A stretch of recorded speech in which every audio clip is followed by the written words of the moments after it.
Hello all, my name is Stephanie and this is my speech on how to play volleyball, beginner's edition. So, you ever wanna, have a new hobby? Something fun to do, something that can be played both inside and outside, whether it's hot or cold, whether it's snowy, rainy, or sunny. You can still play? Okay, now think about volleyball.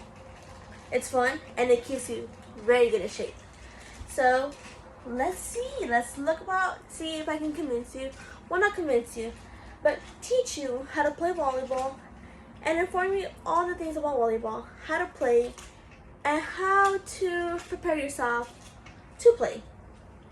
So one of the most important things, one of the most important things is just the wardrobe. You can't just go play in whatever you want. You can't play in jeans. If you're a girl, you gotta get a rubber band and tie your hair. While I'm tying my hair, you can see that most of my clothes, if you could tell, is very much dry fit. See, a long sleeve you don't have to use a long sleeve, but it's very much suggested just because it's just an extra layer of protection. It's simple as that in case you fall, you slide, or any other case. You see my spandex, they are Nike.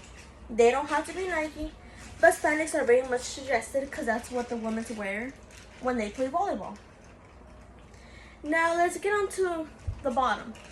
I'm not wearing some right now, but one of the most important things are knee pads. You see, knee pads protect you so much from so many injuries. You slide, you fall, you get a burn. You scrape, or any little injury that you get, even a tiny infection on a tiny little cut. So this is why you need knee pads, which are very important to the volleyball. These are what protect you. They have short ones where that just protect your knee, or long ones that can protect you from up here all the way down to basically your shins. Now let's get lower. Let's look at socks and shoes. Socks, long, short, it doesn't really matter. It's fully up to preference. Shoes are what matters though. One of the most common injuries that there are in volleyball are ankle injuries. And when you're moving like this, back and forth, side to side, you can see why. So you gotta make sure you have shoes that have ankle support. Which anything I am wearing, you don't have to go out and spend so much money on, but you should invest a little bit in your shoes just because your ankles are very important. Alright, so now that we have learned a little about that, let's kind of learn about the main thing we should do before even playing. We have to stretch our legs and our arms.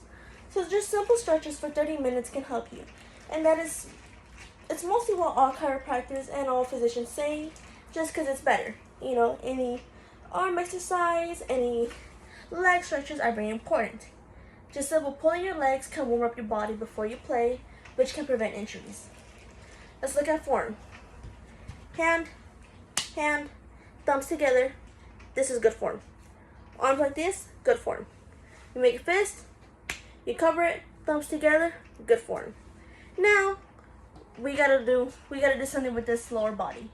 We can't just stand there and we can't hit a ball like that because it's just gonna go anywhere and it's gonna fly around. What you gotta do is you gotta be in a squatting position like this. So this is easy to just move around. Although this is what I have learned in my years of playing volleyball, is that you at least have to be on your toes. You don't gotta be on your toes like this, but just enough to slide a simple card under. Simple as that. It could help you. That is what helps you have extra movement. So you're on your toes, you're waiting, you're looking at the ball. You can move front, you can move back, you can move side, you can move side to side. And it's a lot more simple than being flat footed, or just being on your toes can just be, okay, I am ready, ball coming to me. When it comes, you gotta do it with your legs, not your arms. Alright. Simple as that. It's very simple, very easy. That is it. That's all on form. You don't have to do a lot of extra things. In volleyball, all it is a pass, set, spiking, which we won't get fully into that just because it's fully for beginners, and we just need to learn about what we need to wear, what would be good form, and how to do a little aftercare. So once you're done, you gotta make sure you drink a lot of water. A lot of water because it can be very tiring. And then after drinking water, what do you have to do? You gotta stretch again. It's what your PE teachers always tell you. It's what any coach would tell you. You have to stretch again, at least for 30 seconds. And personally me, after a good game, after a good play, Crocs are the best shoes to put on. And after, you just want to think, did I teach you about volleyball? Was it good? Was it bad? Do you want to play? I want to play. Are you excited to play? Because I think I'm ready to play. Are you ready to play? We just gotta play safe.